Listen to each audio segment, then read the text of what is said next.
said there'll be no flying on the way back. And that flew in the face of all proper practice.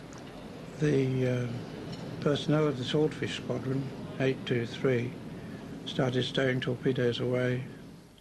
Now, a number of the aviators objected to this and said, look, these should not be stowed away. And went over and asked the chief who was in charge of the little operation what they were up to. He said, we're getting a lap ahead for leave. The man in charge, the captain, was not an aviator. He'd sacked his aviator. To him, it was the ship, and the ship was on its way home. Whereas an aviator would have said, yes, but the security of this ship depends on these damn little aeroplanes, and would have had a search out. Nick Barker's father was captain of HMS Ardent, one of the two escorting destroyers, and he went down with his ship trying to defend Glorious. Nick Barker himself became a distinguished captain in his own right in the Falklands and elsewhere. He believes the lack of air cover was crucial.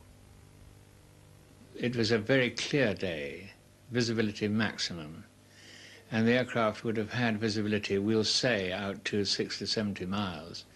Now, given that sort of range, the carrier and the two destroyers would have had a considerable speed distance advantage to go peeling off at high speed towards their destination.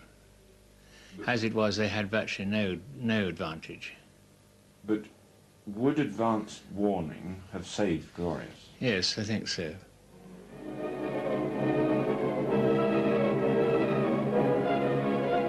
The last moments of Glorious were now to be recorded by a German propaganda news team on board the Scharnhorst. Inzwischen ist der englische Flugzeugträger Glorious gemeldet. Der 22.500 Tonnen große Koloss hat 48 Bombenflugzeuge an Bord. Mit äußerster Kraft geht es dem Feind entgegen, der durch Zerstörer gesichert wird.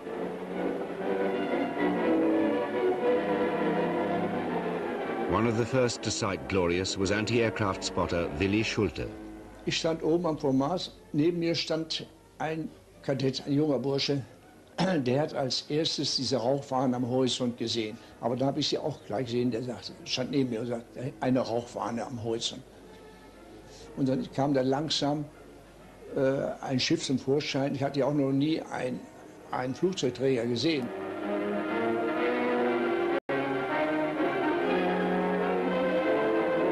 Die wertvolle Beute ist erkannt. Unsere Schlachtschiffe eröffnen das Feuer auf die Glorious.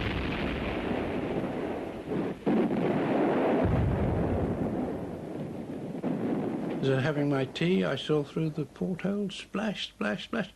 Phew. So I said to my messman, what the hell is that?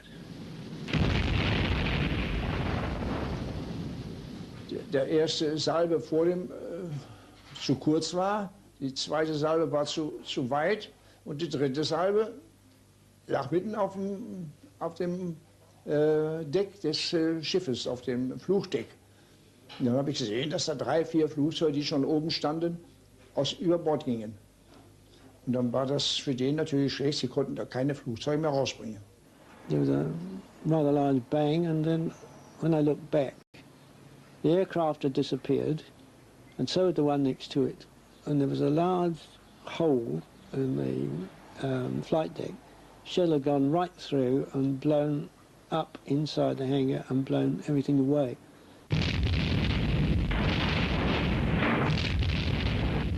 It was hardly a contest. The British ships were outgunned and outranged.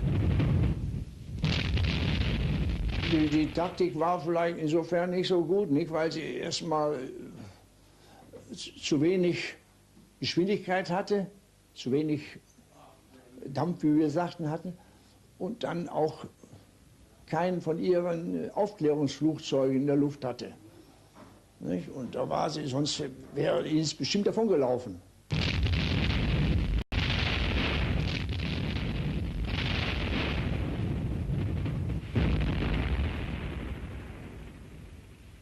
The first or second salvo hit the bridge. And I was told by one of the ship's officers that the captain had been killed. Less than 2 hours after the first sighting, the battle was over. The order was every man for himself, abandon ship. So I did. I went up under the lower flying off deck, as I said. There was an officer there, and he said to me, he said, "Come on, Chip," he said, "get over the side." And I didn't need telling again, I was over. When I got into the water, I came up, I was in a cloud of steam from a broken pipe on the side of the ship. I was surrounded by nothing but corpses, a lot of them being held up, wrong end up by the lifebelts, which were incorrectly positioned. Some 900 men were in the water. Over the next 3 days, all but 41 would perish. Could their deaths have been prevented?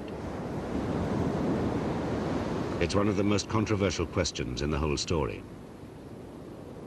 The official account says no ship received an intelligible report of the action.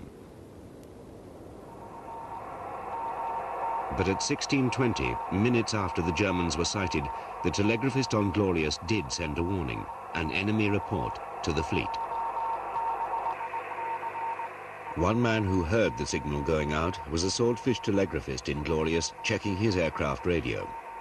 We traced Bob McBride to Victoria, Australia. It read 2 battleships, bearing 310, 8 miles distant. And they were followed by a position.